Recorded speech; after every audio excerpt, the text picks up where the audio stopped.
Things couldn't get any worse this season for the Golden State Warriors. I mean, Klay has been playing like he's already a has-been. Andrew Wiggins seems like he lost all his athletic bones in his body. Kevin Looney is not the rebounding demon that he once was. And instead of hooping, Draymond Green suddenly became a UFC fighter, which led to him being suspended indefinitely. But out of this string of unfortunate events, there's actually one good thing that came out. And that is, it forced Steve Kerr to dig deep into his bench and sprinkle some playing time to his young guns. As of this recording, the Warriors are surging with a 5-game winning streak. And the big reason behind this has something to do with the solid play of their young players, like Jonathan Kuminga being one in particular. And speaking of JK, here's Steve Kerr sounding off about his rising performance as of late. The plays that Jonathan is making that are really make me smile are the extra passes. He's also recognizing when to attack and how to get to the rim. So JK's been fantastic. I think this is the best stretch of basketball he's ever played. In his last 9 games, Kuminga has consistently scored in double digits, averaging 15.6 points a ball game. And on top of that, he's also crashing the board pretty well with 5.4 rebounds. Plus, he also tallied 1.6 assists, 0.9 steals, and shot 60.4% from the field, as well as an impressive 43.5% shooting clip from 3, while logging a plus 54 plus-minus rating during that stretch. JK is clearly making a big leap in his year 3, and with the indefinite absence bestowed upon Draymond, along with the poor play of the key guys in the starting lineup, his game, as well as his minutes, will just go up at this point. And if we're going to assess the situation that the Dubs are in right now, there's a pretty good chance that Jonathan Kuminga can become the second in command right behind Steph and continue to make a big impact moving forward. Anyway, let's talk more about that by analyzing the things that he brought in their previous games, particularly in their statement win against the Boston Celtics. In that game, JK's fingerprints were simply all over the floor on both ends. And he also showed that he could hold the fort despite the absence of Draymond. I mean, in this possession, he asked Steph for a clear out as he simply took matters into his own hands by exploding here and flat out destroying Jaylen Brown in the process. Now, as Kerr said in the clip earlier, his decision-making has improved tremendously this season, as well as his patience. And this reflects on his maturity as a third-year hooper. Back then, Kuminga would not hesitate to pull the trigger if he was this wide open. But in this instance, he faked his defender and then drew the help defender so that he could set up Klay for the wide open 3-ball. Now, even if he's not directly involved in their offense, Kuminga will always find a way to make an impact. And here, he just crashes the board and sticks it back in.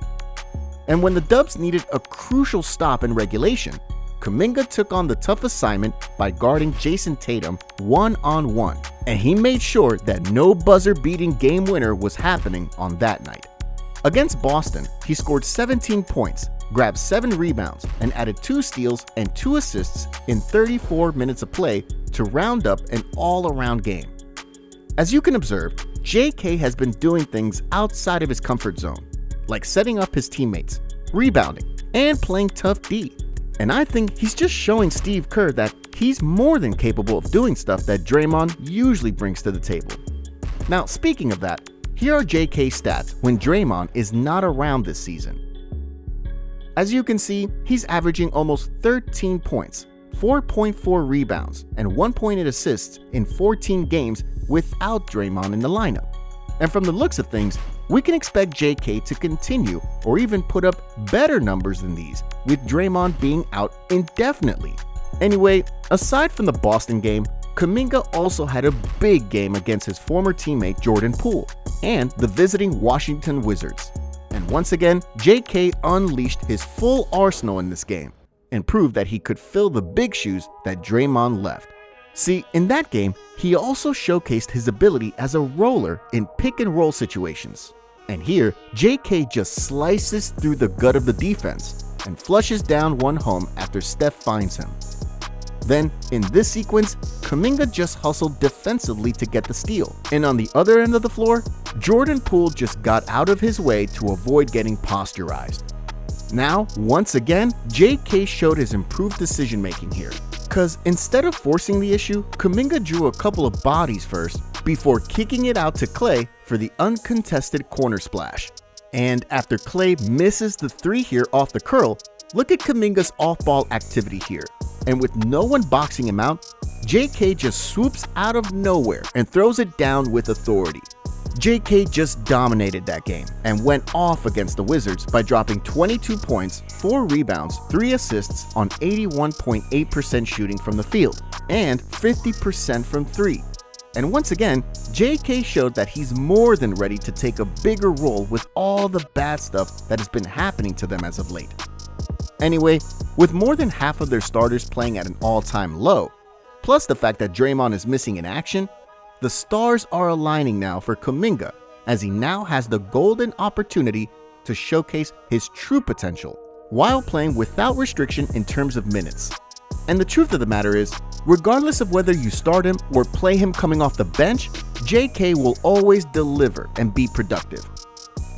See, in the 7 games he started in for the Dubs this season, Kuminga averaged 15, 5, and 2 on 61.2% shooting from the field and 38.9% from downtown while logging 26 minutes a ball game. Meanwhile, if you take a look at the stats of games where he came off the bench, you can see that JK is also quite effective as well, averaging 11.5 points and 3.3 rebounds on 46.6% shooting from the field in 20 minutes of play. Now, when you compare those two graphics, JK is actually faring better as a starter, and if he keeps trending upward while the Dubs keep piling up the wins, there's a realistic chance that Steve Kerr might lock up JK in the starting lineup permanently. And with the trade deadline fast approaching, this couldn't be any more true because Kuminga keeps sending his value up as of the moment, and therefore making him untradeable. While the rest of the guys who are struggling right now, such as Klay, Wiggins, and to some extent Draymond, are in danger of getting shipped out as the days go by. Anyway, the fate of the Dubs roster right now is still in limbo, and it all depends on how well they perform in the next couple of weeks heading into the trade deadline. I mean, they're on a 5-game winning streak as of this recording, and if they ride this momentum and keep winning more games, then there's still a chance for them to punch a ticket to the playoffs and compete for a championship with their current squad. However, if things don't go their way, then we can expect some big personnel changes to happen sooner than later. And so the next couple of weeks are going to be crucial for the Dubs and their dynasty. With Kuminga playing at a high level right now, plus the ceiling that he has, I really don't see him getting packaged in a trade unless the Dubs' potential trading partner will offer an all-star or an established superstar in return. Anyway, as you saw in the clips earlier, Kuminga has really stepped up his game big time as of late, on both ends. And with all the bad stuff that has been going on with the Dubs this season, he's one of the few silver linings that the Dubs can build on and hold on to, because we all know that he has another level that he can tap into.